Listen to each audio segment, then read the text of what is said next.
24 horas. Central.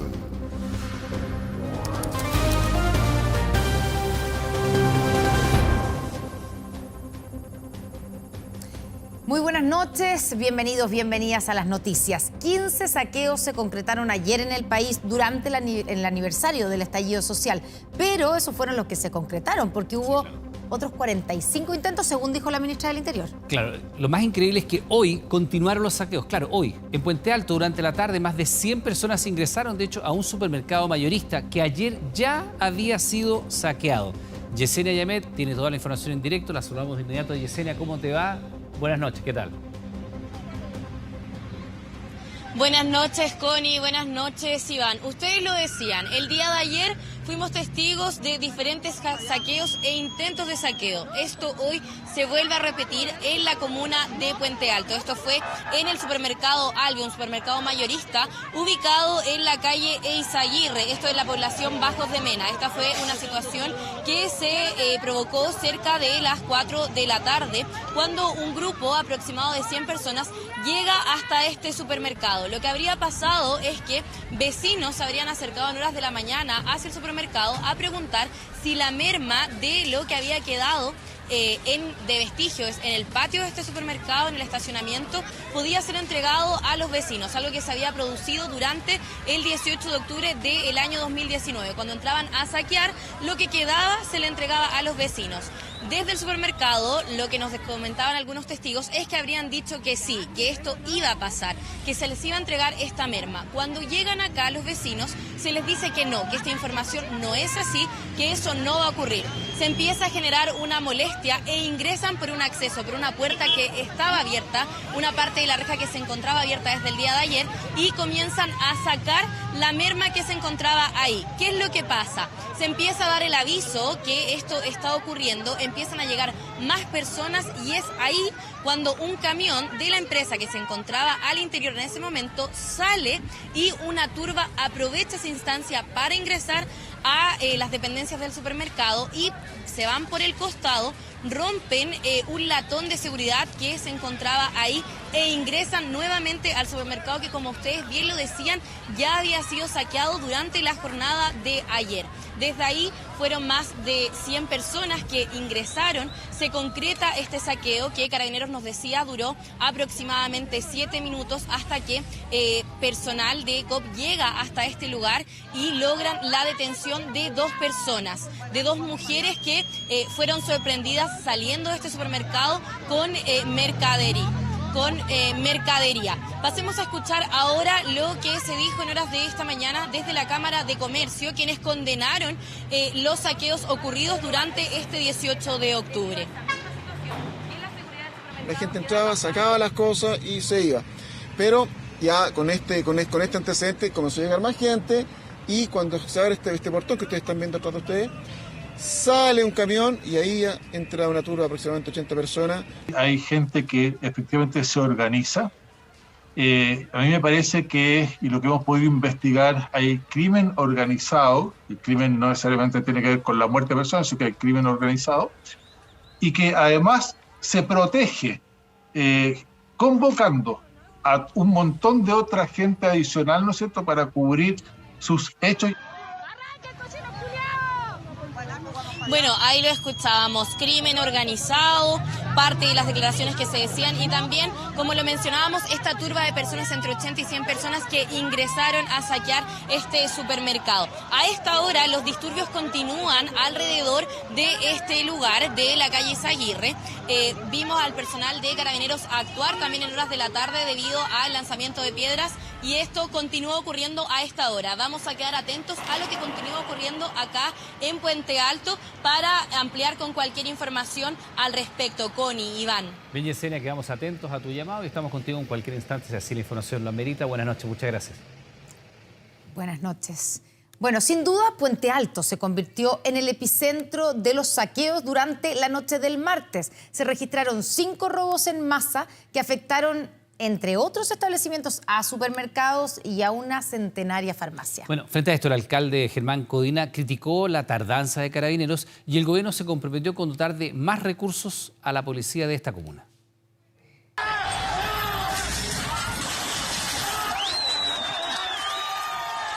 Los gritos marcaron el ambiente de lo que para ellos era un verdadero espectáculo. Cientos de espectadores animando a un improvisado conductor que con un bus del transporte público robado arremete a toda velocidad contra el portón de un supermercado en Puente Alto. Cuando de repente vimos el otro bus chico que le pega el golpe a al portón.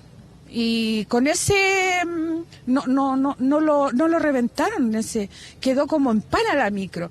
Y después con el grande le pegan 2 veces al portón y el portón soltó.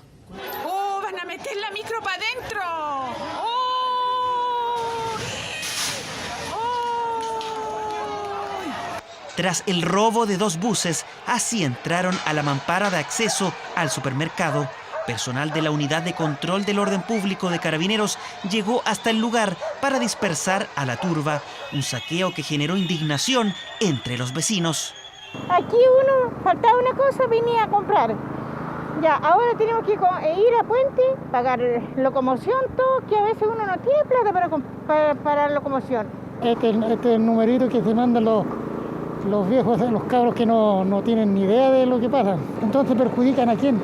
A la gente trabajadora. La estupidez está aquí, latente. Durante la mañana de este miércoles se trabajó para reforzar el ingreso al establecimiento.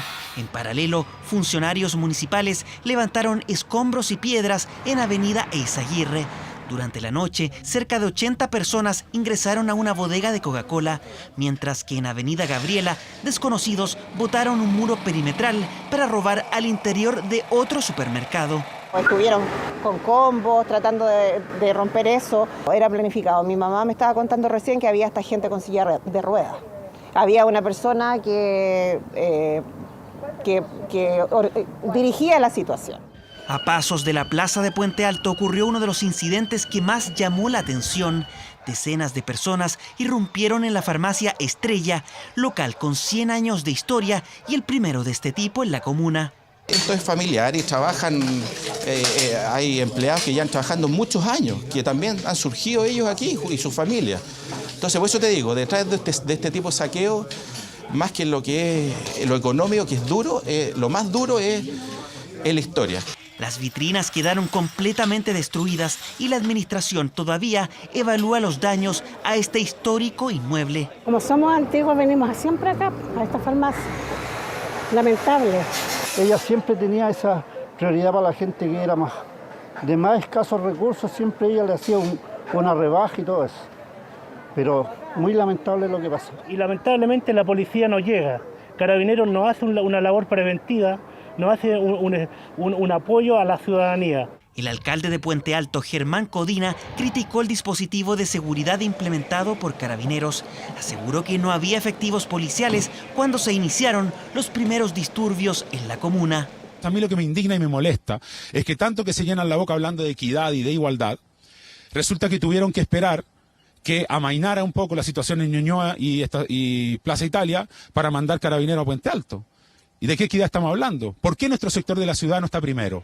Pasado el mediodía, el subsecretario del Interior se reunió con el alcalde para abordar la seguridad de la comuna.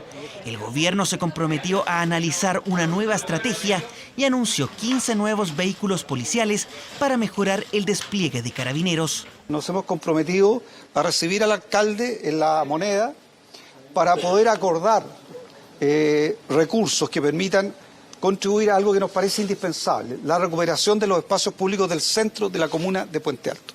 Es un compromiso claro, es un compromiso de trabajo y es un compromiso de trabajo colaborativo con el alcalde. El presidente Gabriel Boric condenó los hechos delictuales registrados el martes en la noche y los catalogó como inaceptables. Lo digo de manera muy clara y categórica, que nuestro gobierno no va a descansar hasta quienes ilegítimamente se creen dueños de calles y destrozan y violentan a las personas tengan la sanción que se merecen. La Fiscalía informó 54 detenidos por incidentes en Puente Alto. Una jornada marcada por los saqueos a importantes comercios del sector y que benefician a una gran cantidad de vecinos de la comuna. Bueno, el día después es el momento de hacer balances. 237 personas fueron detenidas por incidentes y saqueos en el país, de acuerdo a la información que entrega la Fiscalía Nacional. Locatarios de una galería comercial de la Alameda piensan incluso en cerrar sus negocios después de que una turba destruyera 15 puestos de emprendedores. En La Serena también hubo graves incidentes.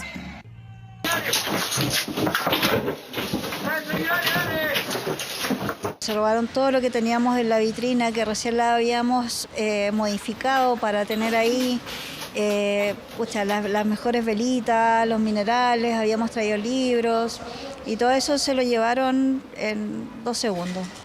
Maricela estaba en casa cuando supo que su puesto de velas fue saqueado. Ella es una de los 15 locatarios del Boulevard Alameda, víctimas del vandalismo en el centro de Santiago.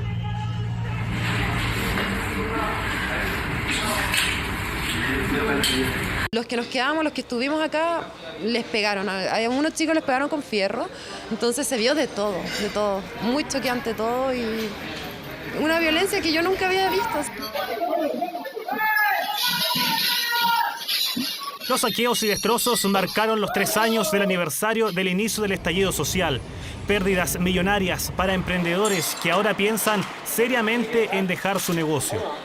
Un trabajo de esfuerzo, 7 años de inversión, de buenas decisiones, de malas decisiones, y lamentablemente ya no vamos a poder seguir con ese rumbo. Esta turba se llevó el 90% de la mercadería de esta farmacia de Vicuña Maquena. Aquí nosotros nos enfrentamos con los saqueadores, eran como 50. Obviamente los tratamos de sacar, nosotros, como decimos siempre, nos defendemos con las armas de la razón, nunca vamos a dispararle a nadie y tratamos de sacarlo. Pero los locales comerciales no fueron los únicos. El Cuerpo de Bomberos de Santiago también fue vandalizado. Delincuentes destruyeron el cuartel general, monumento nacional de Chile inaugurado en 1895. Ingresaron para robar lo que encontraron en su camino. Se llevaron materiales de la Escuela de Bomberos, notebook de la Escuela de Bomberos, uniforme, y trataron de romper los accesos hacia otras oficinas, provocando gran destrozo y deterioro en el interior. Los desconocidos subieron al segundo piso de la construcción patrimonial para arrojar lo robado desde una ventana. Al momento de encarar a estas personas, se mostraron armados y, como les digo, justo llegaron las sirenas, los bomberos, los voluntarios y arrancaron. Pensaron que eran carabineros. Más de 6 millones de pesos en pérdidas entre computadores y equipos. Aún no hay detenidos. Vamos a presentar acciones tanto por parte del municipio como también acompañar a aquellas que han presentado los propios bomberos en este caso o los locatarios acá de la galería, y estamos acompañando con imágenes porque eso también es clave para dar con las personas responsables. Hubieron a lo menos 60 intentos de saqueos y solo se lograron concretar 15. Y eso da cuenta de que la planificación y el trabajo que se hace con Carabineros tiene resultados para evitar que ocurran hechos tan graves como los saqueos. 15 saqueos en el país, 33 menos que el año pasado según el gobierno. En Pedro Aguirre Cerda, el conductor de un bus tuvo que escapar para no ser atacado después que quemaran su máquina. En Maipú saquearon 4 locales, hubo 22 detenidos en la comuna. Si bien logramos disminuir a 1/3 el daño a los locales y la infraestructura pública, como municipio vamos a iniciar querellas contra quienes resulten responsables de estos delitos. No solo en Santiago hubo incidentes. Encapuchados atacaron con piedras el edificio de la Gobernación Regional de Coquimbo y quemaron una bandera nacional. Otro grupo incendió un auto estacionado en una estación de servicio en La Serena. Ese auto lo compré para trabajar. Bastante grave y triste y lamentable, pues. Es un daño material y bueno, tratar de volverlo a recuperar. Las pérdidas para este locatario de Valparaíso son millonarias. La cortina llegaba hasta acá y la tomaron entre varios y la fueron forzando hacia afuera y la encontramos nosotros abierta hasta acá y hasta a media altura. Y justamente fuimos los que sacó la peor parte de esto. Robaron mochilas con herramientas de un local en remodelación, pero a los minutos uno de ellos fue detenido por Carabineros. Trabajadores y clientes de un servicentro en Concepción vivieron momentos de terror, víctimas de un saqueo durante la tarde en la ciudad. Hubo 27 detenidos y 2 locales comerciales vandalizados. Sonaba un estruendo terrible, mis compañeras dieron la vuelta por el acceso que tienen detrás de la tienda, nos conseguimos todos allá y nos encerramos en el área de casillero. Las muchachas están resguardadas. Yo como estaba afuera, mi miedo fue meterme rápido, pero ellas sí estaban, porque ellas como tal fueron las más agredidas porque estaban dentro de la tienda. Balance País, 237 detenidos este martes. Menores delitos en comparación al año pasado, dicen desde el gobierno. De todas maneras, igual hubo condena. Una jornada donde hubo 18 lesionados y 24 carabineros heridos. También atacaron cuarteles policiales. El 18 de octubre no solo fue un día conmemorativo, otra vez el vandalismo mostró su cara a 3 años del estallido. Y la labor del gobierno y el actuar de Carabineros este 18 de octubre generó duras críticas de algunos miembros del Partido Comunista. La represión sigue intacta, aseguró Daniel Jadwe, y sus dichos fueron respaldados por algunos parlamentarios de la tienda. El gobierno no ahondó en esta polémica y el presidente Boric reiteró su respaldo a la institución uniformada.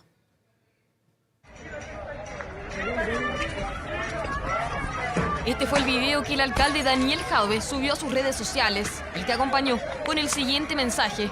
A 3 años la represión sigue intacta, impresentable, incomprensible, agregó, emplazando directamente a la titular de Interior. Finalmente, nada ha cambiado. ¿Cómo se explica esto, ministra Carolina Toá, que usen las mismas prácticas de Piñera? Cuando uno está en política y tiene un rol de autoridad, decide qué causa va a tomar y qué adversarios va a tener. No sé por qué el alcalde toma esa decisión, pero la mía es que no entro en polémicas estériles. Análisis de Daniel Jadwe que fue compartido por algunos compañeros de partido, el comunista, que desde el Congreso también cuestionaron y pidieron explicaciones por un dispositivo de seguridad que esta vez responde al gobierno de Gabriel Boric. Ayer hubo manifestaciones y, por cierto, también no hubo respeto del legítimo derecho a la protesta. Lo vimos en diversos espacios. Ni siquiera existía la posibilidad de poder manifestarse. ¿Pero qué es lo que se repite? Se repite la represión, ¿o no? Usted no sé si lo está viendo. Yo comparto con Daniel Jadwe y creo que su voz es tan importante como la voz de cualquiera que integre el Partido Comunista. Yo creo que la estrategia por parte de Carabineros se mantiene intacta. Yo hubiese esperado efectivamente algo distinto, sí. Control de orden público que no gustaron y molestaron a miembros del partido, los que nuevamente se mostraron distantes de decisiones de esta administración. Críticas que no todos comparten en el PC y que siguen provocando diferencias en el oficialismo. Comparar el momento que estamos viviendo hoy con el momento que vivimos hace 3 años atrás, la verdad es que a mí no me parece. Sin duda lo que se vivió hace 3 años fue muchísimo más grave. Yo creo que el gobierno actual está actuando muy diferente al gobierno de Sebastián Piñera. Un alcalde que claramente está atornillando al revés, que claramente no entiende cuál es la situación del país. No se trata de competir con el gobierno de Piñera, se trata de adoptar las medidas para el resguardo del Estado de Derecho. Pero Jadwe no se detuvo y a pocas horas de su primera publicación volvió a cuestionar las decisiones adoptadas en materia de seguridad a través de su cuenta de Twitter. ¿Por qué se optó por sitiar el centro de la capital y reprimir a manifestantes pacíficos? Hay tanto por cambiar.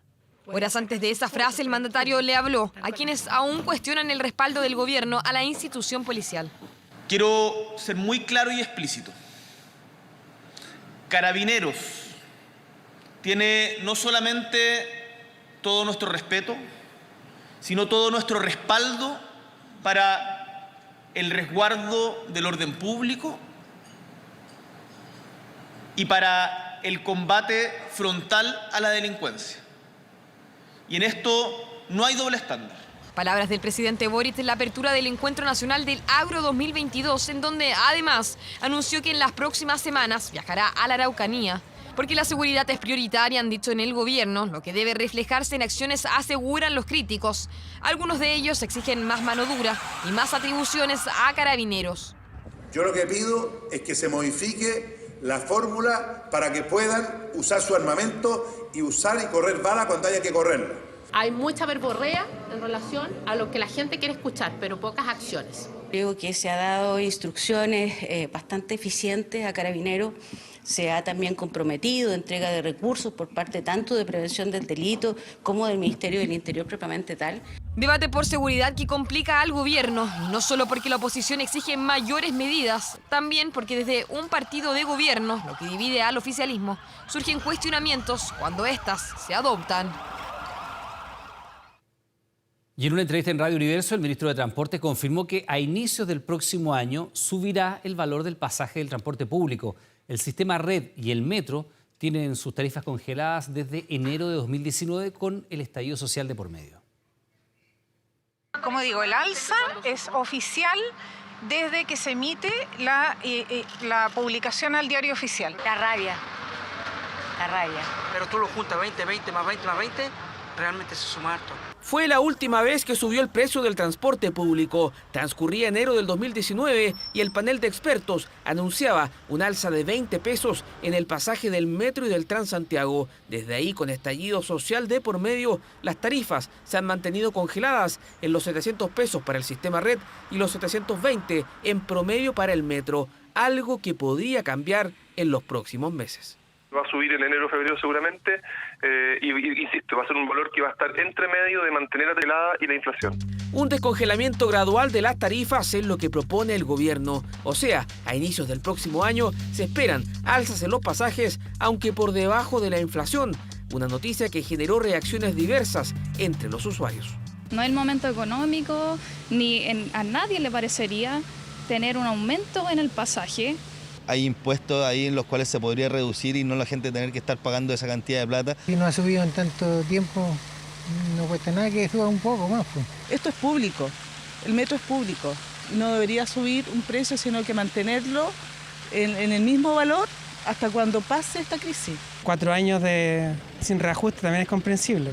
Desde el estallido social a la fecha, la inflación ha subido un 20%. Junto con ello, ha existido un alza en el dólar, el petróleo y la mano de obra, todas variables que inciden directamente en el precio del transporte público. También toma en cuenta la evolución del valor del combustible y el tipo de cambio, entre otras cosas. Ese ha subido en más de un 30% en el mismo periodo. Entonces, estamos hablando como si se hubiese ajustado desde entonces. Esto, de acuerdo a los valores que nos indica este polinomio de referencia, deberíamos estar en tarifa de alrededor de 900 pesos por el bus. O sea, si hoy el transporte en red cuesta 700 pesos y el metro en promedio 720, podríamos estar pagando sobre los 900 pesos si las tarifas no se hubiesen congelado durante el estallido social. Si bien a nivel técnico hay coincidencia en subir las tarifas, los expertos marcan distancia de un alza importante debido a los costos políticos de la medida. Desde el punto de vista operacional, sería necesario aumentar la tarifa. Desde el punto de vista social, sería bastante nefasto hacerlo en este momento. Justamente por ese motivo, y es importante recordarlo, es que existe este panel de expertos. O sea, en su momento, como se sabía que era impopular subir tarifas, esto se externalizó de alguna manera. En abril de este año, el panel de expertos recomendó al gobierno subir el transporte público en 30 pesos. Sin embargo, el gobierno optó por congelar las tarifas durante todo el 2022, algo que todo indica cambiará a contar de inicios del próximo año. Ya volvemos con 24 Horas Central. Estamos viendo 24 Horas Central. Estamos de vuelta en las noticias para contarles que realmente complicado es el escenario que vive Reino Unido. Los británicos enfrentan la mayor inflación en los últimos 40 años y la primera ministra Liz Truss ha sido duramente cuestionada por sus planes en materia económica, al punto que ya hay voces pidiendo su renuncia.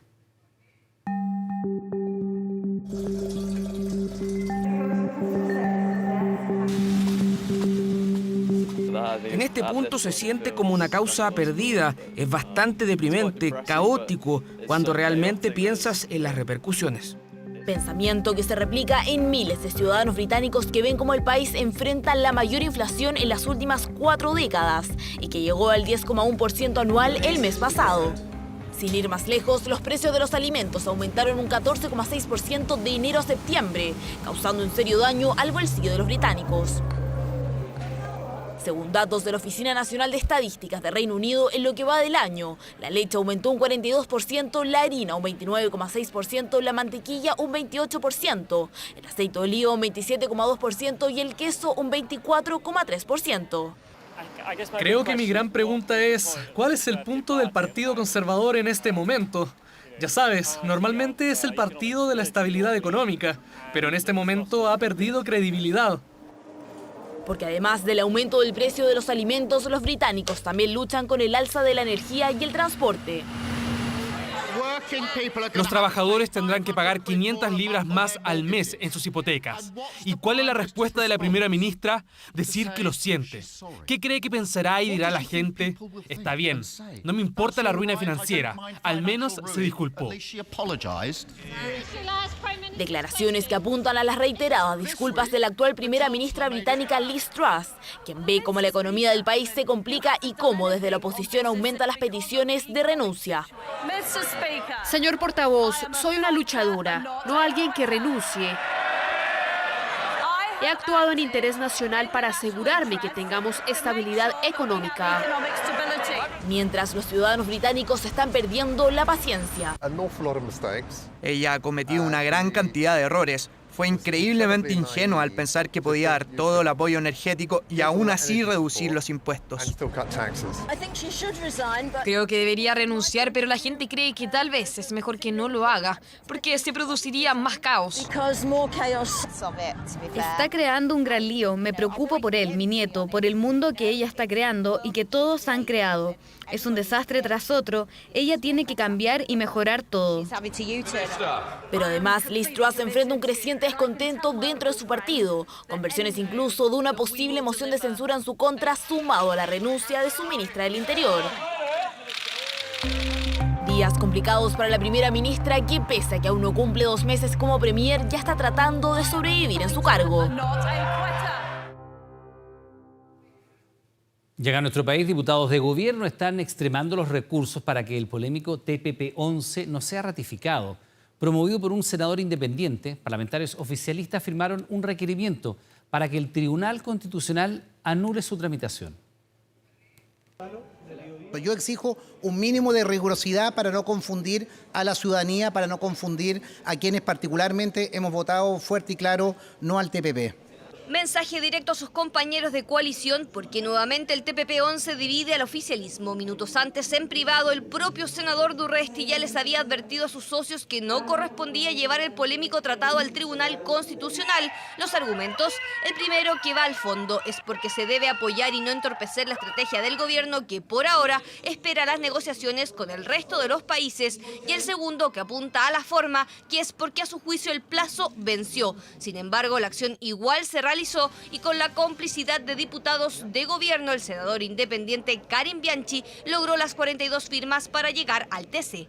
Debe primero escucharse en la tramitación y debe emitir un informe la Corte Suprema. Este informe no estuvo, por tanto, lo que estamos aquí, independiente que yo esté en contra de los fundamentos que tiene este tratado, lo que estamos haciendo es buscando una invalidación. A su juicio, el requerimiento está dentro de plazo y si el TC, como lo desea, acoge la petición, el gobierno tendrá que volver a tramitar el tratado en el Congreso. Lo que estamos señalando es que no nos parece que este tratado resguarde los intereses de nuestro país. Todos estamos en distintas posturas con respecto a esto. Yo en particular estoy a favor del libre comercio, pero siempre he dicho y lo sigo insistiendo que no puede ser a cualquier precio. Nosotros le estamos preguntando al Tribunal Constitucional si no hay un pecado de vicio. Eso es todo, es ser consecuente con lo que hemos dicho, con lo que pensamos. Una duda legítima que tenemos muchos y muchas parlamentarios. Por tanto, se tendrá que pronunciar el TC. El debate generó tensión evidente entre los impulsores del requerimiento y los oficialistas que no coinciden con el camino de ir al Tribunal Constitucional, tanto que en la sala... No podemos aceptar que algunos senadores, como el senador Karim Bianchi, por su intermedio presidente, tenga una permanente actitud de emplazar y presionar por redes sociales y hacer de la funa su accionar.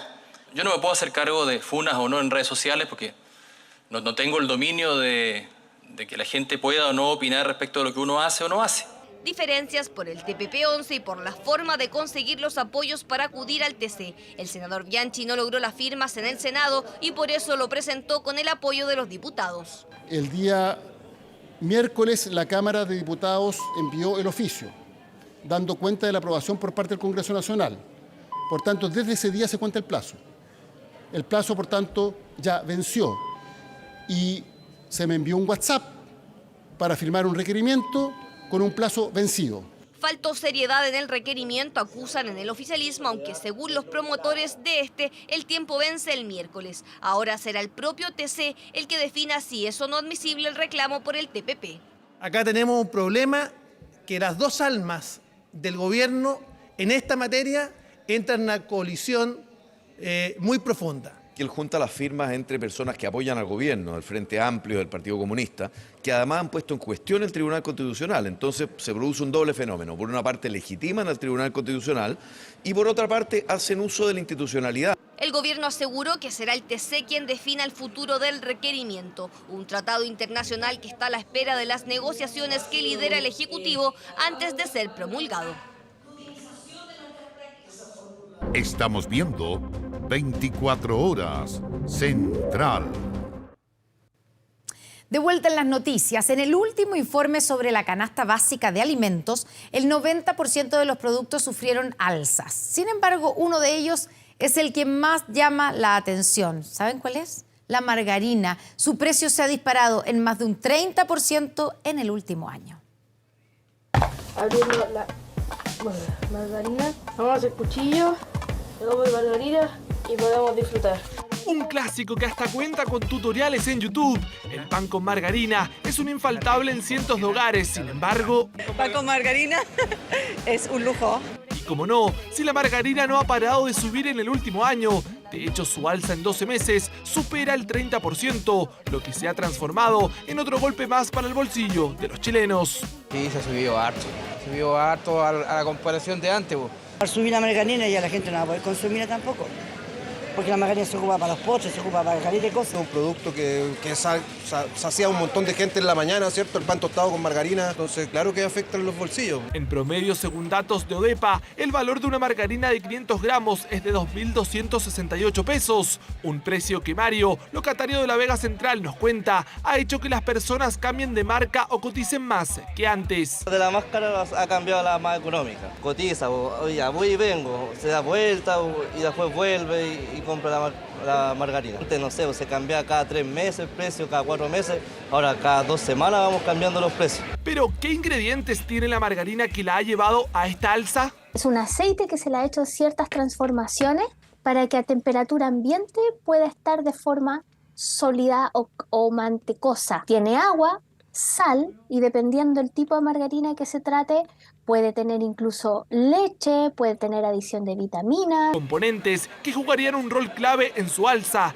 De hecho, el aceite, su principal ingrediente, ha subido cerca de un 70% en 12 meses. Ha existido, ¿no es cierto?, un proceso inflacionario persistente a nivel mundial y si eso le agregamos también el incremento del tipo de cambio, tenemos hoy día la tormenta perfecta para que estas materias primas vayan subiendo de forma paulatina y estemos, ¿no es cierto?, viviendo este porcentaje tan alto de inflación, principalmente en estos productos puntualmente. Y claro, porque el fiel compañero de la margarina también se ha visto afectado. El precio del pan acumula un alza de 30% en el último año y justamente sus materias primas han sido las principales razones. El pan tiene muchos componentes, entre ellos el alza del precio del trigo, pero también de todos los ingredientes que se ocupan para hacer pan y además también de un alza en los fletes sostenida que tuvimos a principios de año. Un momento complicado para la industria que de todas maneras no fue un impedimento para premiar a la mejor marraqueta de la región metropolitana. Entre 102 panaderías que concursaron y 7 jurados, la de Víctor Zúñiga se llevó el primer lugar por segunda vez. En primer lugar, mucha dedicación, un buen batido. Hay que tener un buen horno, un horno Cian, y eso me da la crocancia de la marraqueta y un buen color y mucha dedicación y disciplina. Pan y margarina, dos de los productos estrella de la mesa chilena, que hacen sufrir al bolsillo de las familias, que por ahora ven como ambos dejan de ser las alternativas más baratas para el consumo diario. 2 carabineros fueron detenidos y dados de baja por su participación en el robo de una camioneta en la comuna de Arauco. Uno de ellos estaba encapuchado y armado cuando interceptaron y amenazaron al conductor del vehículo. Simulaban esperar transporte en este paradero de calle Gabriela Mistral frente a la población El Pinar. Vestían overoles, aparentaban ser trabajadores del proyecto Mapa de Empresas Arauco. Fue precisamente en este punto donde un hombre se ofreció a llevarlos. Cuando los recogió y ya iba en traslado por la ruta, fue sorprendido por estas personas que lo apuntaron con un revólver, lo hicieron bajar de la camioneta y le sustrajeron el vehículo. Los delincuentes abandonaron a la víctima en el acceso norte a la celulosa Arauco y escaparon en dirección a Curanilahue. De inmediato el conductor de 64 años dio aviso a carabineros. Con el GPS que tenía el vehículo pudo hacerse la persecución y pudieron sorprender a las personas que estaban detenidas en un lugar junto a otro vehículo. Arrancaron del lugar algunas en el otro vehículo y de los que arrancó, uno fue sorprendido y detenido por carabineros. Fue en este punto, en el sector Piedra Lisa, en Curanilahue, donde encontraron la camioneta a cerca de 35 kilómetros desde donde fue robada. La sorpresa es que los delincuentes resultaron ser 2 carabineros. En el lugar fue detenido Cristian Alejandro Aburto Ojeda, cabo segundo activo de la dotación de la 4ª Comisaría de Curanilahue, con 3 años de servicio en la institución. Portaba una capucha y armamento particular entre su ropa. Estaba con día libre.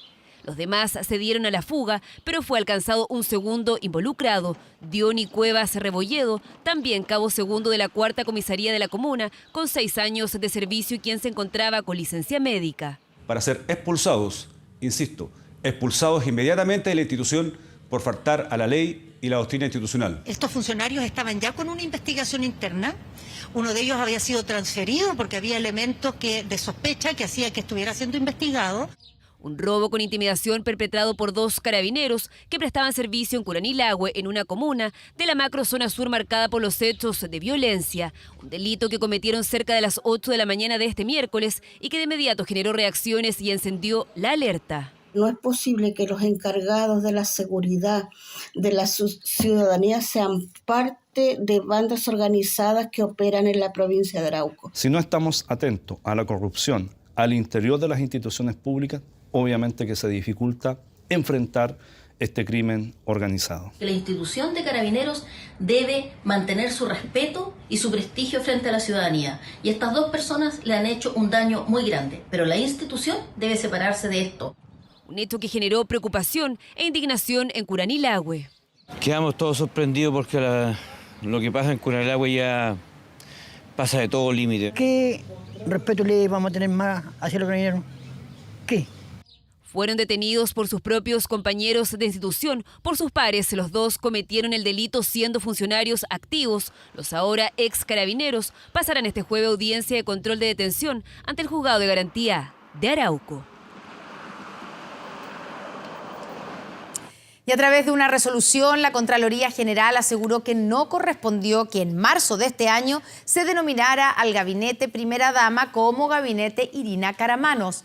El escrito acusó un uso injustificado del nombre e imagen de Irina Caramanos porque en ese contexto no correspondía vincularla con los fines propios de la presidencia. Además, se señala que tampoco procedió que la dirección administrativa de la presidencia consignara que al gabinete Irina Caramanos le correspondía intervenir en la formulación de políticas públicas porque podía invadir funciones de otros ministerios. La resolución de Contraloría agrega que dicha situación ya se encuentra superada. A fines de junio, La Moneda calificó el cambio de nombre como un error administrativo y lo corrigió, adoptando la denominación de Coordinación Sociocultural de la Presidencia de la República. A 45 años de cárcel fue sentenciado el llamado Lobo Solitario, quien, según determinó la justicia, fue el autor de una serie de atentados explosivos en la capital.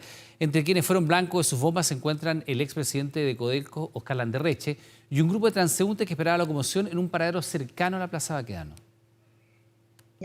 Solo 11 minutos tardó la lectura de la sentencia que con dureza reprochó los actos de Camilo Gajardo Escalona, el llamado Lobo Solitario, quien durante 2017, 2018 y 2019 confeccionó, colocó y envió al menos 6 artefactos explosivos. Desde ahora pasará 45 años tras las rejas.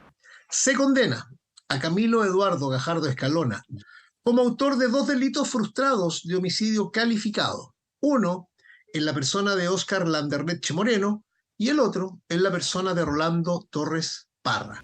El artefacto explosivo que en enero de 2017 explotó al interior de la residencia del expresidente de Codelco, Óscar Landerreche, fue el primero acreditado por la justicia. El paquete detonó en la cocina de la casa en la comuna de La Reina y provocó lesiones de carácter leve a la asesora del hogar, al propio Landerreche y a su hija de 4 años. Fue un atentado realmente muy violento, cobarde a mi familia, a mi casa. Por lo que ocurrió, creo que tuvimos suerte. Individualistas tendientes a lo salvaje, decían los panfletos reivindicatorios de un supuesto grupo que se autodefinía como ecoterrorista. Sin embargo, la Fiscalía determinó que detrás de los atentados, que se repitieron incluso a bordo de una micro, había solo una persona. Inicialmente, el Ministerio Público pidió 170 años de cárcel. La Fiscalía de Alta Complejidad y Crimen Organizado de la Fiscalía Sur logró una condena de 45 años y un día contra el acusado. La sentencia condenatoria se logró gracias a la numerosa evidencia pericial, material, documental y testimonial obtenida junto a Carabineros de Chile y sus departamentos OS9, La Bocar y Gopi. En 2019, las acciones de Camilo Gajardo estuvieron a punto de provocar varios muertos. 5 personas quedaron lesionadas cuando una aparente carpeta olvidada en un paradero explotó en Avenida Vicuña Maquena con Bilbao. Escuché la explosión y cuando la chica saltó. O sea, saltó y fue fuerte y ya cayó al suelo. Y de repente vimos salir humo y vimos gente botada en el piso, ¿no? Y gente corriendo a todos lados. En 2019, el entonces presidente del Metro, Luis de Grange, fue la última persona que el ahora condenado tuvo en la mira. A su casa en Las Condes envió un paquete que logró ser interceptado antes de llegar al destinatario. Tengo una emoción de tranquilidad, de agradecimiento. Fueron meses muy intensos, de mucha angustia, en los que recibí el apoyo de muchas personas, especialmente de la Fiscalía, de Carabineros. La Fiscalía estableció que Camilo Gajardo, de 32 años, era un aficionado a la cultura Selknam y un crítico de las faenas del metro y de Codelco que se desarrollan bajo tierra. De acuerdo al dictamen judicial, ahora permanecerá en la cárcel hasta el año 2064.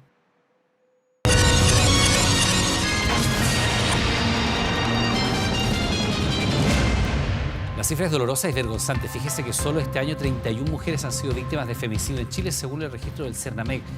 Pero a este delito de violencia de género hay que sumar a otras víctimas. ¿De quién estamos hablando? De los familiares que tienen que enfrentar un duelo profundo y prolongado, la búsqueda de justicia e incluso que el femicida herede los bienes de su víctima, tal cual se lo estamos contando. Carolina Alcayaga de Informe Especial junto a nosotros para contarnos más de este capítulo imperdible de Informe Especial. Es imperdible porque tú sabes que solo este último año 385 personas se han transformado en víctimas colaterales de femicidio. 385 familiares, ¿no es cierto? Nosotros hicimos un seguimiento con distintas familias que han vivido este tremendo trauma, ¿no es cierto? Y hemos encontrado cosas inaceptables, como por ejemplo una madre que fue despedida de su trabajo por luchar por justicia por su hija, por ejemplo, o instituciones estatales que han financiado a un sospechoso de femicidio con fondos de todos los chilenos. Todo eso lo vamos a ver en el reportaje de hoy día, después de 24 horas, y vamos a ver ahora un adelanto. Marjorie Palma Celedón es la víctima de femicidio número 26 de este año, la 532 desde 2010 y hasta ahora, según el recuento oficial, la 732 para las organizaciones feministas. No solamente destruyó a mi hija, sino lo destruyó a nosotros como padres y como familia. En Chile, en promedio, más de 40 familias se enfrentan cada año al femicidio de su hija, su madre, su hermana, su amiga. ¿Cómo le explica a un niño teniendo 8 años que su mamá ya no está? Solo en el último año, 385 personas se han convertido de golpe en víctimas colaterales de un femicidio en Chile. Hoy día lo que no existe para las víctimas de femicidio es que no hay nada. Lamentablemente, así hay que decirlo. La recuperación de la víctima es un área que yo creo que estamos al debe. En una década, 532 niñas, niños y adolescentes han quedado huérfanos de madre por esta, la máxima expresión de la violencia de género. Soledad deja 3 hijos y las 2 mayores, de 12 y 14 años, quedan a cargo de su hermana Paula. ¿Cómo cambió tu vida? Cambió completamente. Tuve que buscar como fuentes extras de ingreso, porque a mí no me ayuda nadie. A los 4 los tengo yo. ¿Un hijo tuyo? Mi hijo, mis 2 sobrinas y mi hermano menor. Paula refleja precisamente el desamparo en que quedan las víctimas colaterales de un femicidio. Hice bingo, rifas, vendo completo, porque tengo que pagar abogado. Porque a mí el Servicio Nacional de la Mujer me da una abogada para el caso de mi hermana. Pero para la tuición de mi sobrina, por ejemplo, tuve que hacer un juicio por visitas para mi sobrino pequeño, tuve que yo pagar abogado. Para mis sobrinas también tengo que pagar. Además de la violencia y la incertidumbre, los familiares, las otras víctimas del femicidio, muchas veces se encuentran con verdaderas calles sin salida.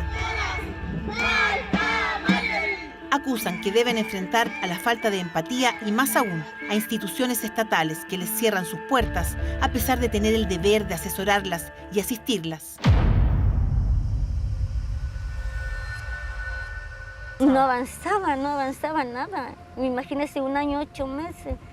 Entonces había que empujarlo, había que venir a Santiago a hacer el trámite, ir a la PDI Nacional, ir al Ministerio Público Nacional, para que puedan agilizar y hacer el trabajo. ¿Por qué tiene que uno hacer eso? ¿Por qué uno tiene que como implorar, rogar justicia y ir a lo máximo, llegar a lo máximo para que allá se muevan? En distintos años, familiares de todas ellas inician una dolorosa cruzada por justicia, por algo de reparación y consuelo. Parte importante de las víctimas colaterales de delitos como este tienen la sensación de que no se recuperan nunca. Sin ir al psicólogo y dice, estamos mal, yo estoy mal, mi hijo chico está mal. ¿Lo necesita? Lo necesito. Informe especial. Hoy, después de 24 horas, Central, en TVN. No, impresionante, Carola, que incluso estas personas que asesinan a su pareja, incluso en algunos casos terminan heredando los bienes de la mujer que han asesinado. Ustedes hicieron un seguimiento, entiendo, de precisamente los familiares de una víctima. ¿Qué ha pasado con aquello? Así es, nosotros acompañamos a la familia de Marjorie Palma Celedón desde el 13 de agosto, día en que ocurrió el femicidio, y los acompañamos en tiempo real para ver de qué manera las instituciones apoyan o no apoyan a estas víctimas colaterales. Eso lo vamos a ver hoy día, después de 24 horas. Capítulo imperdible, informe especial, Carolina Callaga, como siempre, muchas gracias, buenas noches. Gracias a ti. Hoy, después de 24 horas, Central, Constanza, seguimos contigo. Y seguimos en Bogotá, Colombia, porque al menos 23 heridos han dejado los violentos disturbios registrados esta tarde en esa ciudad, la capital colombiana. Grupos indígenas intentaron tomarse el edificio de la aerolínea Avianca y se enfrentaron con palos y piedras a la policía en el centro de la ciudad, desatando violentas agresiones contra miembros de la fuerza pública en el país cafetero, que terminaron con al menos 11 policías, 7 funcionarios públicos y 5 civiles heridos. Los hechos fueron condenados por la alcaldesa de Bogotá, Claudia López, quien señaló que es inaceptable este tipo de agresiones por parte de la comunidad embera, un grupo de población originaria que ya se había tomado el Parque Nacional durante 8 meses. Los indígenas exigen el cumplimiento de los acuerdos con el gobierno local en Bogotá, con el que habían instalado una mesa de diálogos en horas de la mañana. 6 lesionados dejaron violentos enfrentamientos entre comerciantes ilegales e inspectores municipales en La Serena. Fíjese, por favor, lo que pasó. Tras estos incidentes, incluso fueron detenidos funcionarios de seguridad ciudadana.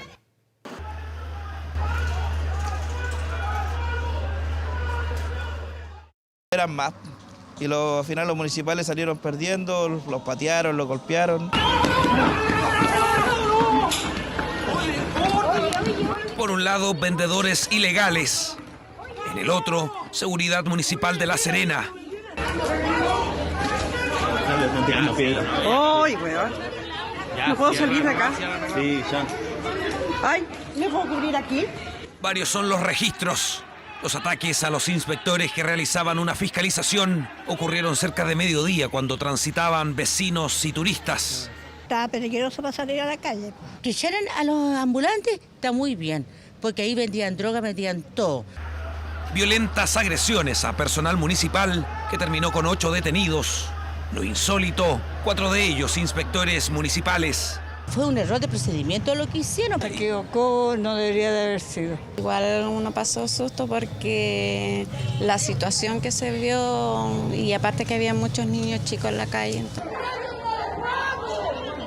Inédita detención a funcionarios municipales que intentaban evitar que comerciantes ilegales se tomaran el centro de La Serena nuevamente. Solamente que nosotros vamos a seguir trabajando fuertemente en la recuperación de espacio, en un trabajo planificado, dedicado, que requiere tiempo y requiere recursos, y obviamente hay situaciones que pueden ocurrir y que se van a ir atendiendo, ¿no es cierto?, en la medida que vayan sucediendo, pero hay un trabajo que está coordinado. Yo quiero relevar la capacidad que hemos tenido de organizarnos y la necesidad de poder mantener esta coordinación para evitar cualquier tipo de situaciones que son ampliamente magnificadas y que nos hacen retroceder. Según las autoridades, los protagonistas de estas caóticas escenas son los descolgados del acuerdo alcanzado entre un grupo de comerciantes ambulantes y el municipio, que están en proceso de regularización para vender sus productos en un espacio facilitado por la Casa Edilicia. No estamos hablando de guaguas de pecho, estamos hablando de delincuentes. Lamentablemente, en el momento que sucedieron los hechos, se cortó la luz.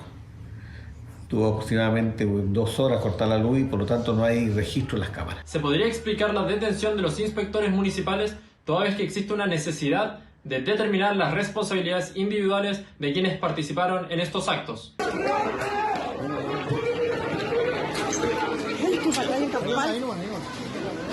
6 inspectores municipales lesionados en una historia de conflicto que tiene larga data y que hoy vuelve a aparecer cuando se aproxima la temporada alta. Jornada de furia de los vendedores ilegales que buscan apropiarse de las calles a toda costa y que continúa atemorizando a vecinos y al comercio establecido.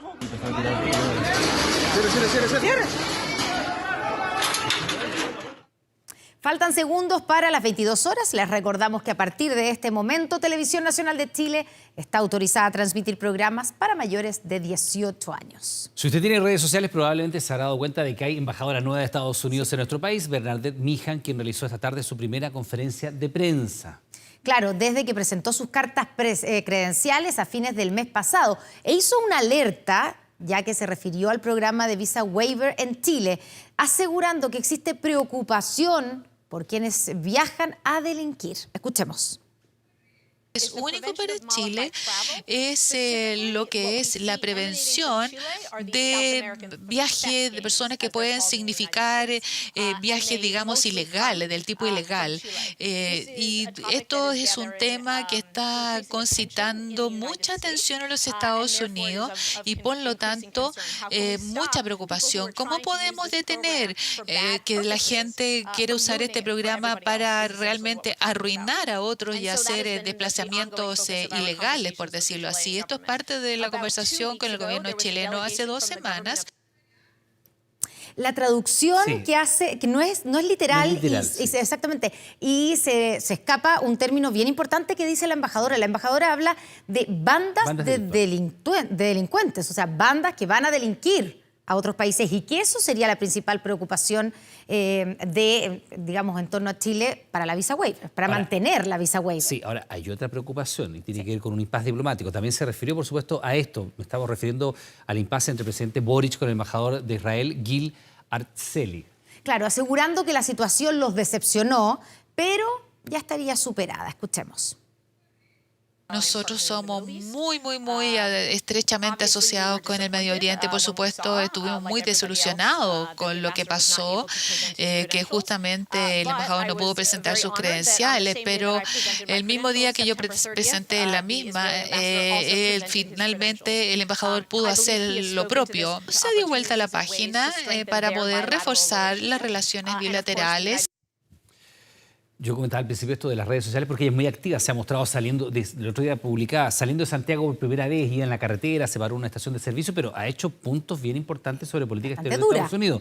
También se refirió al tema de comercio exterior de nuestro país. Exactamente, la embajadora habló sobre el TPP-11, señalando que Estados Unidos toma nota de lo que dicen las autoridades y analizan cuál será el impacto. Veamos. Estamos revisando con interés estas negociaciones en el Parlamento y en el TTP-11 y obviamente Estados Unidos no es parte de esto, pero es muy informativo para nosotros ver cómo esta administración va a tratar estos asuntos sobre el libre comercio. Y obviamente la inversión del gobierno, tomamos nota de lo que se dice, lo estudiamos y cuál será el impacto para nuestras relaciones bilaterales. Bueno, y esto es claramente una preocupación y un problema porque nuestro país es el único país de la región que tiene este beneficio de la visa waiver. Claro. ¿Cierto? No hay que postular, hay que, digamos, es una visa se hace online, inmediata, y eso hace que sea muy fácil para nosotros entrar a Estados Unidos. Y lo que está diciendo la embajadora es que hay una serie de hechos de los últimos meses que han hecho que se revise el protocolo. Que se esté revisando ese protocolo. Se estaba revisando desde el año pasado, para ser justo, pero claramente se está revisando ahora con una mirada un poquito más crítica. Y aparte de las primeras declaraciones del embajador de Estados Unidos en nuestro país. Ahora cambiamos de tema y le contamos que la Brigada de Homicidios de Rancagua sugirió exhumar el cuerpo de una mujer de 81 años para comprobar o descartar si fue intoxicada con altas dosis de medicamentos y si eso fue lo que finalmente le causó la muerte. 4 de sus hijos acusan directamente a un hermano que vivía con ella. Sospechan porque 20 días antes de la muerte la hizo firmar un contrato de compra-venta, quedando como único heredero de los bienes familiares. 4 parcelas avaluadas en más de 1.500 millones de pesos. ¿Por qué mataste a la mamá? Explícanos. Levántame la mano. No, pues. Pégale. Le tiene un hartal a la mamá, el cínico. Oye, déjala, estúpido. Así trataba la mamá. El hombre que golpea frente a nuestra cámara en 2 oportunidades a su hermana menor es Patricio Mardones Farías, de 62 años. Es investigado por la justicia. 4 hermanos lo acusan de parricidio, estafa y engaño. Intentó quedarse con todos los bienes de la familia. Respóndenos. ¿De cuándo? ¿De dónde sacaste tanta mitad con ese notario y ese abogado? Estafador. Siempre se escondió, nunca nos dio la cara, menos nos va a dar la cara ahora para decirnos qué hizo, por qué planificó todo lo que él planificó, por qué la mamá no está con nosotros. En noviembre del 2020, Inés Farías Rojas, la madre de estos hermanos, muere en el hospital de Rengo. La causa, falla multiorgánica, enfermedad cardioembólica y accidentes cerebrovasculares. Y andaba pena, le dije, mamá, ¿qué te pasa? Me siento tan mal, me dijo. ¿Qué le pasa a la tonta? A la tonta le dijo a mi mamá. Y yo le dije, ¿está enferma? Pues, ¿a dónde está enferma? Si se hace, dijo, es para pura inspirar lástima. Debieran llevarla al médico. Y nos pusimos así a discutir y mi mamá dijo, ya, si estoy bien para que no peleen. 5 días antes de que Inés muriera, fue derivada del consultorio al hospital por una caída que le generó una contusión pélvica. Exámenes al cerebro confirmaron que había tenido múltiples infartos vasculares. Y encima de la mesa tenía un cuaderno y tenía anotado 10 paracetamol cada 6 horas. Y yo le dije, Pato, le dije, así como 10 paracetamol. Yo le dije, eso le hace mal a mi mami, ¿no? Y después empezó a darle otro remedio. Y cada vez que yo iba le daba pastillas, pero yo no sé qué pastillas le daba.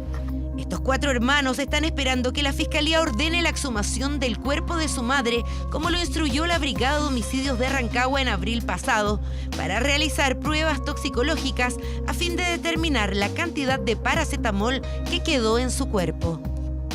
Yo creo que efectivamente sí la mataron. O sea, imagínense una persona que está produciendo accidentes vasculares y no le avisaron a nadie. Nosotros somos 6 hermanos. Él la tuvo en la casa, ni siquiera llamó a una ambulancia. La sacó en un vehículo particular por alguien que no tenía los conocimientos básicos para tomar a un enfermo en esas condiciones. Es que no me cabe en la mente tanta maldad, tanta manipulación. Yo 2 veces lo vi pegándole a mi papá. Pensar solamente de lo que pudieron haber hecho, no tiene explicación. Recién nos dijiste que la mamá se estaba muriendo. ¿Por qué? ¿Por qué hiciste eso? ¿Por qué no le diste la oportunidad a la mamá? Oye, déjala, estúpido. Así es, así trataba la mamá. Así. Así, y cuando uno se metía, la mamá decía, ya no, mejor que no, decía que no. Entonces, para evitar conflicto, uno se alejaba, mejor ya dejaba. Pero esa es la típica actitud de él. A los pocos días de haber sido sepultada, los hermanos recibieron una notificación de tribunales por un juicio de partición que decía que su madre había vendido todas las propiedades de la familia a su hijo Patricio. 4 predios, uno de ellos agrícola con avalúo comercial de 800 millones de pesos. Un predio fértil rodeado de agua con ubicación estratégica a solo 2 kilómetros de la carretera. Mi hermano dice que él pagó 250 millones de pesos por todos los bienes. O sea, esta parcela, que son casi 9 hectáreas, más 3 propiedades más que están en el sector. ¿Dónde tenías los 250 millones de pesos que le pagaste a la mamá? ¿Por qué no la llevaste a una clínica si tenía 250 millones de pesos? Mi mamá antes de morir había contratado a una abogada. Porque mi mamá lo único que quería era repartir todo en partes iguales. Mi papá y la mamá siempre partes iguales. Esto es para todos, esto va a ser siempre para todos. De hecho, a 2 hermanas se le anticipó parte de la herencia porque no tenían dónde vivir. El 21 de septiembre, Inés es llevada a la consulta de la médico general Ana María de la Torre para que le extienda un certificado de salud mental, el mismo que presentaron para firmar la escritura de compra-venta en la notaría. Las razones por las cuales ella vino también a mí me quedaron muy claras y en general yo las dejo por escrito, dado que los adultos mayores son muy frágiles y también es muy fácil que las personas abusen de ellos. Frente a lo cual, ella me dijo que solamente quería dejar la casa a su hijo para asegurarlo. Y que el terreno, y según está escrito acá, era para el resto. Una de las mayores dudas de estos hermanos es por qué este contrato se suscribe en la ciudad de San Fernando, si en Rengo, donde ella vivía, habían otras 2 notarías para hacer el trámite, y por qué todas las propiedades quedaron solo a nombre de Patricio, cuando su madre solo tenía la intención de dejarle esta casa. No hay ningún indicio que haya sido trasladada a la notaría. No hay, ¿cómo se llama?, los pases de movilidad. Era una época en que los adultos mayores tenían prohibición de salir de sus casas, ¿ya? Y no hay registro de las cámaras de la notaría que ella estuvo ahí. Se supone que el notario es un ministro de fe nombrado por el Estado chileno. Y hoy en día tenemos muchas causas en que los ministros de fe son los peores bandidos. ¿Cómo fue la artimaña de hacer firmar un documento de esa manera, una estafa de esa manera? Y por eso está la causa pendiente de la Fiscalía, porque nosotros tenemos seria sospecha que la señora no fue trasladada a San Fernando, sino que el notario habría venido a su domicilio a obtenerle la firma. Pero eso es ilegal, es una situación irregular, el notario estaría fuera de su jurisdicción, y por lo tanto este contrato sería nulo. ¿Por qué llevaste a tu mamá a la notaría de San Fernando y no a una de Rengo? Eso nos gustaría saber, habiendo 2 notarías acá y sabiendo que tu mamá estaba enferma y sin pase de movilidad. Responde, pues si tenía algo que hablar, responde. Ya que no nos responde, vamos a San Fernando, donde el notario Alberto Ortega se excusa de dar entrevista por no contar con la autorización del juez visitador. Por escrito, nos dice que ha declarado en esta causa como testigo y en la Corte de Apelaciones de Rancagua por los 2 reclamos interpuestos contra él por la familia. Agrega que la firma de aquella escritura es una más de las 4.000 que se suscribieron el año 2020. Un notario cuestionado en la región con investigaciones pendientes por falsificaciones, encubrimiento de abuso sexual, prevaricación administrativa. Entonces, con todos esos antecedentes, a nosotros nos saltaba la duda sobre la efectividad o no de este contrato. El notario nos adjunta el informe presentado a la Corte, en la que dice que entregará los antecedentes al Ministerio Público, ejerciendo también su derecho a querellarse por acusaciones burdas, grotescas e infundadas.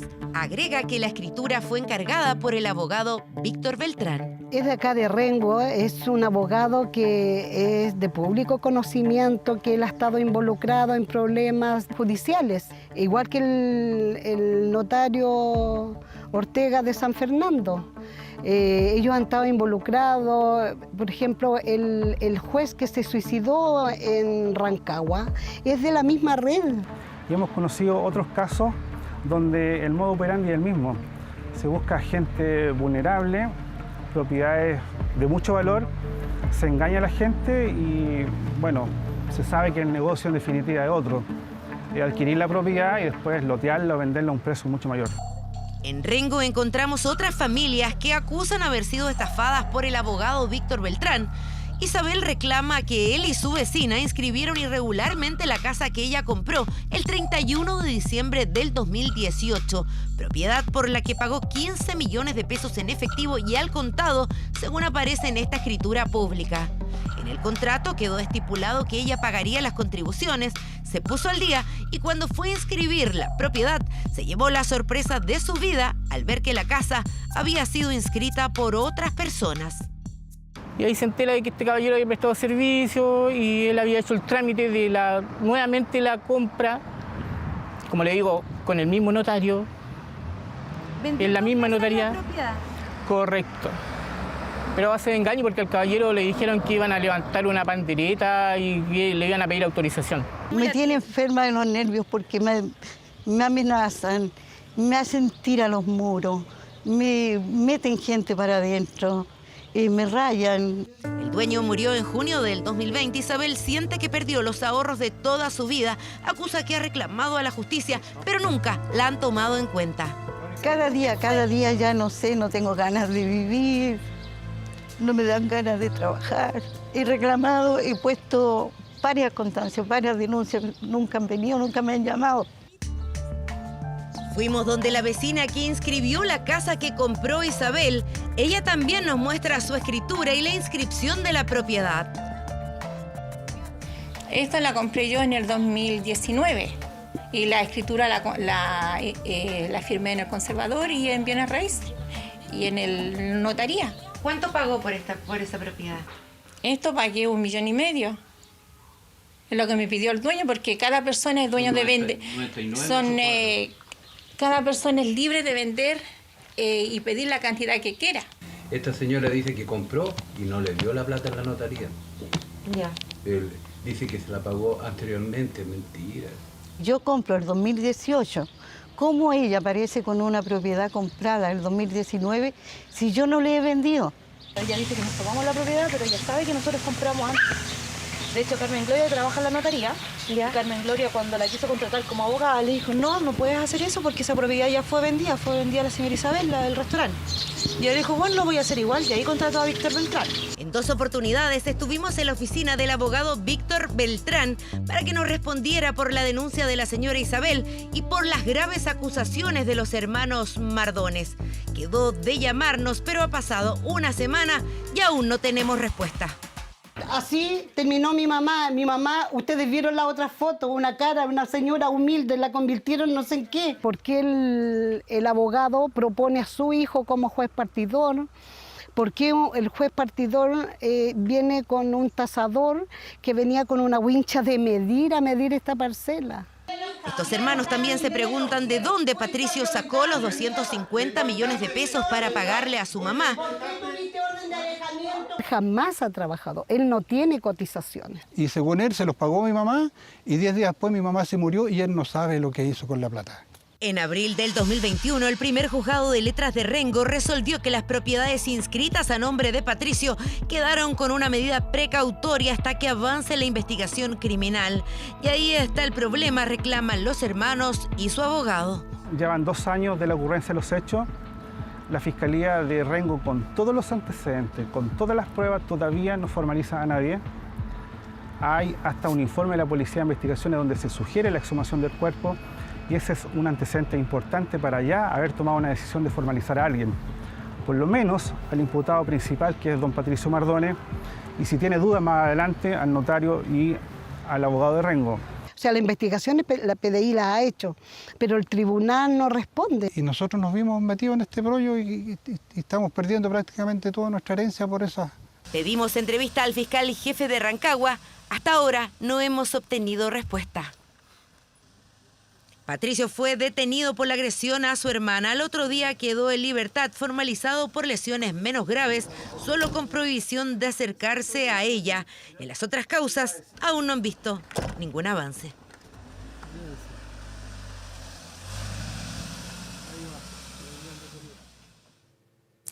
Una escuela de Peñaflor fue la ganadora de un premio mundial de innovación educativa. Crearon una señal de televisión que integra toda la comunidad del establecimiento. Lograron aumentar la motivación y participación de sus estudiantes durante la cuarentena y es un proyecto que sigue al aire. Mire.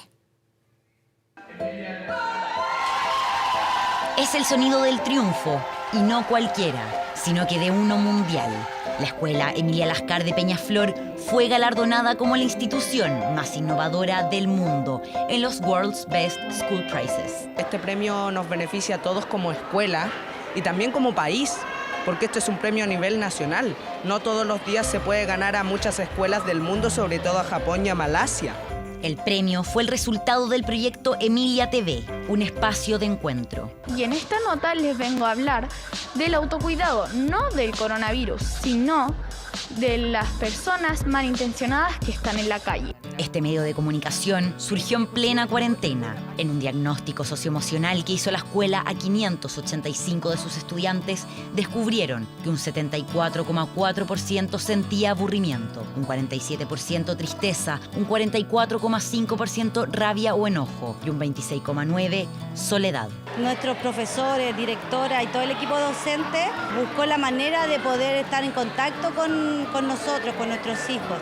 Y créanme que Emilia TV fue un apoyo fundamental, porque nosotros sentíamos este espacio, que estábamos acompañados, que no estábamos solos. Y fue un trabajo conjunto entre profesores, alumnos, apoderados y técnicos. ¿Cuál es su comida saludable favorita? Brócoli con zanahoria, porque mi mamá le echa aceitunas y queda riquísimo. El plátano, porque es saludable, el plátano, porque es A través de la creación de cápsulas, entrevistas, conversaciones, se buscó que los alumnos y alumnas no perdieran la motivación y el foco de aprender durante la pandemia. Nosotros apostamos por la educación humana, por donde el ser humano está por sobre todo. La tecnología es un medio, el ser humano es el que se desarrolla. Les ayuda a sentir que tienen un espacio de participación, de opinión, de expresión, donde ellos pueden volcar sus sentires, sus pensares, a poder posicionarse y a poder desarrollar habilidades sociales y habilidades socioemocionales. Durante esta jornada tuvieron una sorpresa doble. Además de enterarse del premio, recibieron a un invitado ilustre, el presidente de la República. Ustedes son un orgullo para Chile, y que esa bandera que están levantando allá, esa bandera chilena, hoy día les agradece. La escuela ya había sido premiada anteriormente por Elige Educar con este proyecto, el que se transmite a través de YouTube.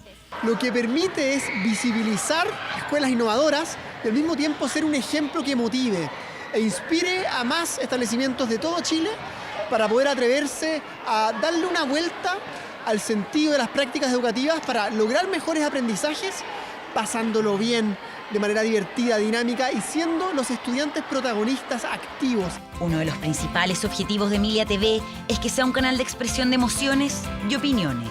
La organización Global G4 Education además entregó un premio de dinero para seguir desarrollando ideas como esta de Chile al mundo.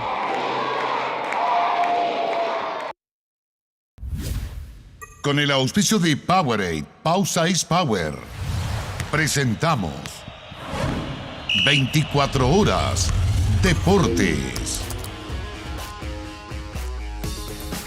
Partido pendiente de la fecha 17. Se jugó hoy en el Estadio Santa Laura con victoria de Universidad Católica frente a Unión Española. De inmediato revisamos el compacto con estos importantes 3 puntos para el cuadro cruzado, que lo meten ahí con clara opción de clasificar a una Copa Internacional, en este instante a la Copa Sudamericana, pero ojo, con opción también de la Libertadores. Ahí está la apertura del marcador de Fernando Sampedri. Se había anulado en primera instancia esa jugada, pero luego desde el VAR determinan que hay jugada lícita, estaba habilitado, buena amortiguación, buen control del goleador para lograr el 1-0. Quedó ahí a 36 goles del histórico Rodrigo Barrera, ¿no? Como el máximo goleador del cuadro. Minuto 89, Marco Asensio, quien logra la tercera cifra para el Real Madrid frente al Elche, donde estuvo Enzo Rocco en la banca, el defensa chileno. Aquí estamos con la Premier League, con la victoria del Liverpool, la primera división del fútbol inglés por 1-0 frente al West Ham, con el solitario gol, minuto 22, de Darwin Núñez. para el cuadro de Jürgen Klopp. Y aquí estamos con el Manchester United, que derrota por 2-0 al Tottenham. Aquí llegaba el 1-0 con ese remate de fuera del área de Fred en el minuto 47 con el desvío, claro, para el 1-0. Y luego, en el minuto 69, Bruno Fernández va a lograr con ese derechazo, borde interno, se perfila para meterla ya, ¿no? Logrando la segunda cifra, importante victoria para el Manchester United. Se enojó Cristiano, Cristiano Ronaldo. No lo puso el técnico antes que finalizara el encuentro, se paró la banca, se fue a camarines.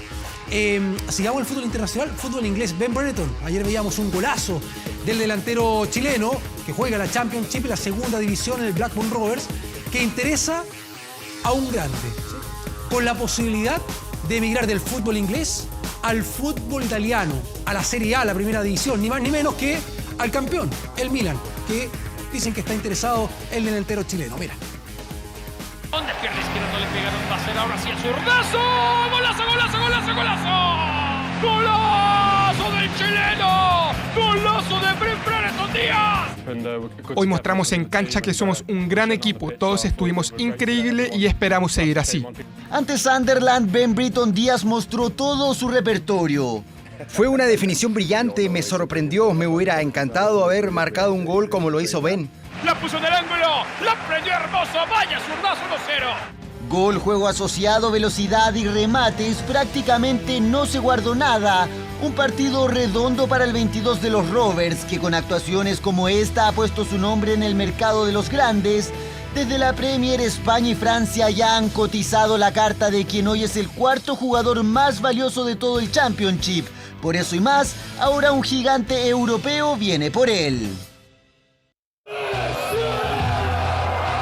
El vigente campeón de Italia, el Milan de Stefano Pioli, puso sus ojos sobre el anglo-chileno. Es que para la billetera rossoneri la carta de Brereton Díaz es asequible. 16 millones de euros sobre la mesa es el precio inicial para sentarse a conversar con Blackburn, pero los milanistas encabezados por su timonel Paolo Scaroni estarían dispuestos a ofrecer eso y más. Me gusta hacer goles y por eso tengo una sonrisa, así que todo está bien. Dijo el seleccionado chileno cuando tras la victoria ante el Sunderland le preguntaron por los rossoneri. Y claro, un equipo como el Milan hace sonreír a cualquiera, campeón italiano y con una vitrina donde hay ni más ni menos que 7 Champions, un Mundial de Clubes y 19 Scudettos. Muy buena victoria por parte del Blackburn Rovers, con polémica arbitral incluida, pero partidazo de este hombre, Brereton Díaz. Fue una noche especial y todos los muchachos trabajaron duro. El mercado invernal de Europa podría ser la puerta de salida para el anglo-chileno. Equipos interesados le sobran, pero tener la chance de partir a un gigante de Europa puede ser única. Brereton Díaz, a punta de goles, se abre paso entre los poderosos del viejo continente. Ahí está Ben, ojalá que siga con gran rendimiento y ver la eventualidad de esta reapertura del mercado de pases en Europa. Onero, la posibilidad de partir. Hoy con 8 goles es uno de los 3 máximos goleadores de la Championship. Está por finalizar el primer tiempo en la final de la Copa de Brasil. Arturo Vidal es titular en el Flamengo, que le está ganando por 1-0 al Corinthians. Con esta información me despido. Ya viene Connie e Iván con la información en 24 horas central. Pausa. Chao, buenas noches.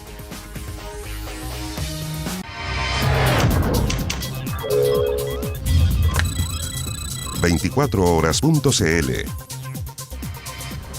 En el Día Internacional de la Lucha contra el Cáncer de Mama, en 24horas.cl preparamos un contenido para que conozcan los distintos tipos de mamografía que se pueden practicar y los últimos avances en la prevención de la enfermedad. Revísalo en 24horas.cl. Y en TVN entregamos lo mejor de nosotros para colaborar con la Teletón y junto a ustedes lograr la rehabilitación de más de 31.000 niños y jóvenes que se atienden en los 14 institutos. La entrega de millones de personas en estos 44 años nos emociona y nos hace bien a todos los días. Teletón 4 y 5 de noviembre. Al unísono. Todos los días. Ya, estamos terminando las noticias. Terminamos las noticias. Pero la invitación es que siga junto a nosotros porque llega un nuevo capítulo de Informe Especial. Lo adelantábamos hace un instante nada más. Femicidio, el abandono de las otras víctimas. Un imperdible. Nos vemos mañana. Muy buenas noches. Buenas que noches. descansen.